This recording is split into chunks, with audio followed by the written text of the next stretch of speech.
standards-based grading. Standards-based grading and like grading. It's not standards-based yeah, it's not. Yeah, that's one thing. Yes. I want to be clear. Yeah, if you and y'all have this right here. If you don't have it, I'm sure they got copies in the office you can get. If you want a copy, one of the first things it says is we don't call our improvement efforts standards-based grading. So, and this is an interesting read. We did. Let me pull my email up first before I start talking.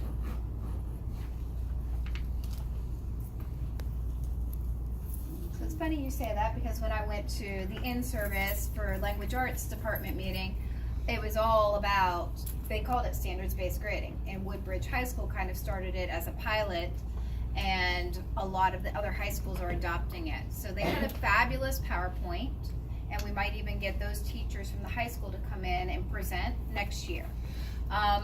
They had a lot of really good ideas that I think we could implement, definitely at our middle school level, and it made a lot more sense to me because I read the book, Grading, is it Grading Smarter, Not Harder, and it really just looks at kind of deciding what are your summative assessment pieces going to be, and how are we going to plan accordingly, so backwards planning to get to all the little steps and pieces that you need to before you actually put anything into the grade book.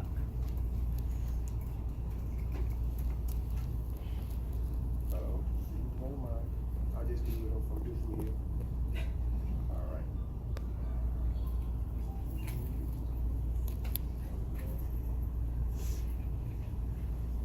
All right, so one of the things we did was summarize one of the county regulations that is going to take effect for the next school year.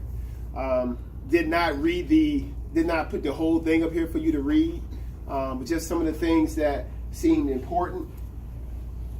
Okay. Yes.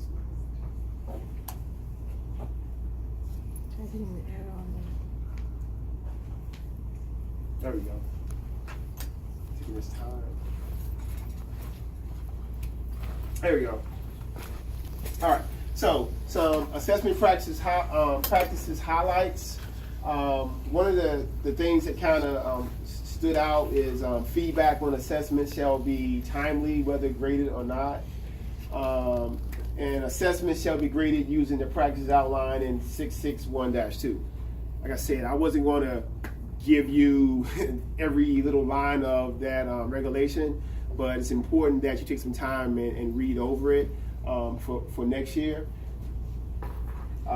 Also, when we are providing students with explanations of desired learning outcomes and how their performance shall be measured, it should be clearly worded in student-friendly language so they can understand exactly what they're being assessed on, and there's no confusion. Some grading practices. This morning, Ms. Ramadan came to me and said that we may be on the 8th grade grading scale for the whole school next year. So instead of the opposite, 8th grade being on the 6th grade grading scale. So it's going to be a big adjustment for teachers and students alike. Now, in the regulation, it says you are encouraged to use a wide variety of evidence to determine mastery of desired learning goals. Grades should be reported by learning objectives and standards using descriptive titles rather than category descriptions. Like, you should not be putting down homework number 1, test 1, test number 2. You probably want to use, like, based in science, our first unit is matter, which is physical science -2. So I would put down physical science -2 matter test. So that's a clear description of what we're doing. And you only have to have 9 grades, but no single assessment can be worth 20% of the marking period.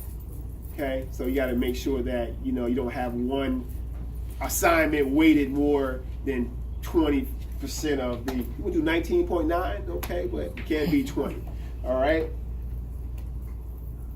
Some other things in your PLCs. Okay, should be collaborating on decisions on how to weight assessments. like for your test, you know how we weight tests here. Normally we do like 3 times and quizzes 2 times. There should be some consistency along with that. So you shouldn't have one test weighted 3 and the other test weighted 2. And it mentions that for the next one, it says teachers are not permitted to give weight to individual assignments. This is already established in the grade book.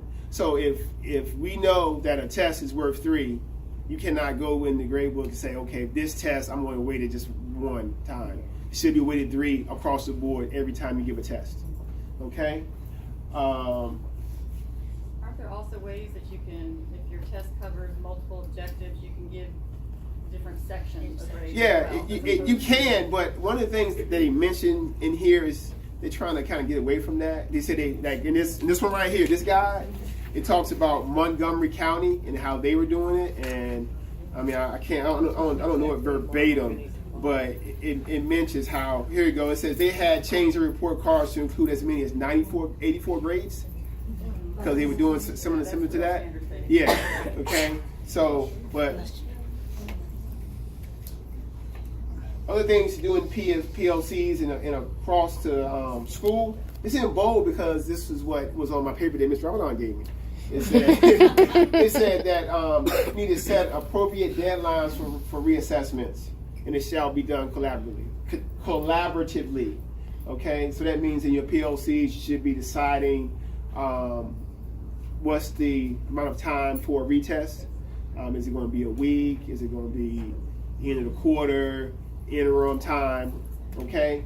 And you're going to set reasonable guidelines for turning in late work. Because we all know we all have different standards. Some people say they don't accept late work. Some people accept late work and take off points. Some people accept work and don't take off points.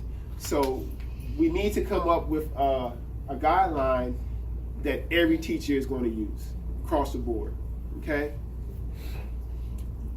Now, this thing right here, not this thing, but this one right here, I guess is available also in the front office.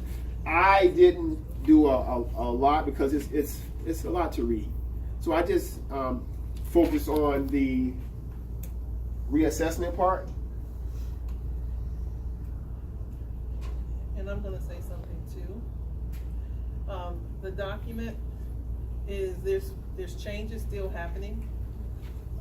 But this is like the overview, but there are changes that are still taking place, and the new document is going to come out that has gotten more input.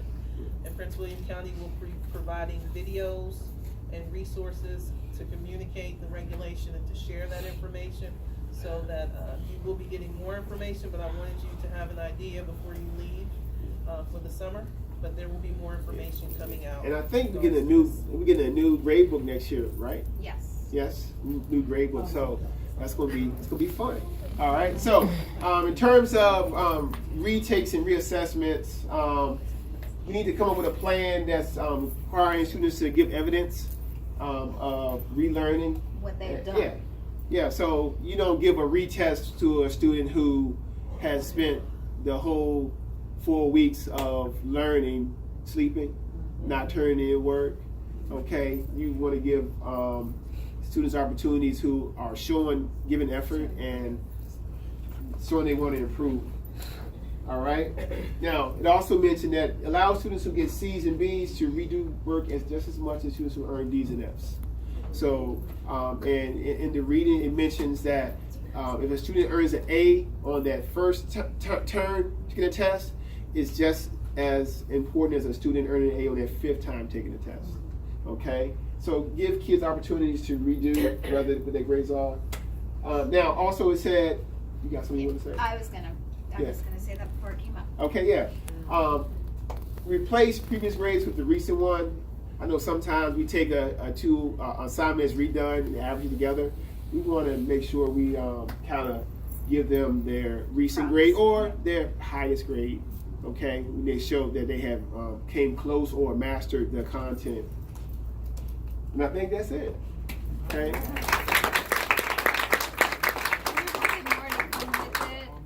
The other slides, Yeah. we need to kind of revamp a little bit. But there were some good nuggets in that little bit of training that I had. or in-service ag. Sure, I went sure, to. let me pull it up. Cause I can pull it If up you real can pull quick. it up I can real pull it up and fast. show it to them. It's gonna take It's good. You sure? Yeah, we send that out.